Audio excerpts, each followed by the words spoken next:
থাকবেন মাত্র 4 জন মানুষ, আর তার জন্যই কিনা কোটি কোটি টাকা খরচ করে বাড়ি কিনলেন অভিনেতা দেব। কোথায় রয়েছে অভিনেতার এই বাড়ি, আর সেখানে আছেই বাকি কি নেই সেখানে? পার্সোনাল জিম থেকে শুরু করে বিলাসবহুল বাথরুম, সিনেমা হল থেকে শুরু করে সুইমিং পুল, সব কিছুই রয়েছে দেবের ফ্ল্যাটে। তিনি টলিউডের হার্টথ্রব, তার ফ্যান সংখ্যা গুণে শেষ করা যাবে না। শুধু কি অভিনয়, এই বছর 42-এর অভিনেতা আবার হাত পাকিয়েছেন রাজনীতির দুনিয়াতেও। অভিনয় জগতে আসার পর একটু একটু করে অর্থ সঞ্চয় করে কলকাতার বুকে প্রথম ফ্ল্যাট কিনেছিলেন সাউথ সিটি কমপ্লেক্সে। সেখানেই থাকতেন আরাম করে। এখন এই কলকাতা শহরের বুকেই দ্বিতীয় বিলাসবহুল ফ্ল্যাটের মালিক হলেন অভিনেতা দেব। বাবা মা এবং বান্ধবী রুক্মিণীর জন্য কেনা দেবের দ্বিতীয় এই ফ্ল্যাটটি হলো বাইপাসের ধারে আরবানা কমপ্লেক্সে।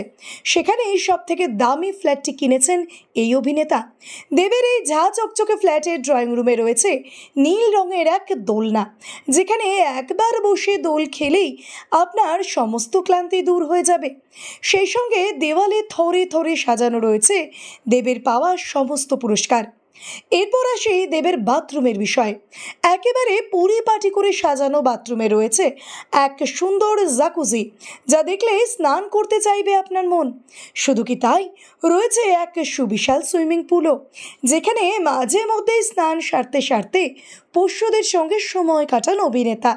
তবে এখন কিন্তু দেবকে শরীরচর্চা করার জন্য আলাদা করে কোথাও যেতে হয় না, কারণ তার এই বাড়িতেই রয়েছে পার্সোনাল জিম, যেখানে ওয়ার্কআউটের সমস্ত জিনিসপত্র কিনে নিয়ে নিজেই বাড়িতে শরীর চর্চা করে নেন অভিনেতা।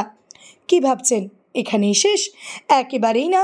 অভিনেতার এই বাড়িতেই রয়েছে এক বিশাল সিনেমা হল, যেখানে পরিবারের সকলকে নিয়ে পপকর্ন খেতে খেতে বেশ কিছুটা সময় কাটিয়ে নিতে পারেন অভিনেতা। ভিডিওটি ভালো লেগে থাকলে অবশ্যই লাইক, শেয়ার, সাবস্ক্রাইব করবেন আর কমেন্টে অবশ্যই জানাবেন আপনি কোথা থেকে দেখছেন।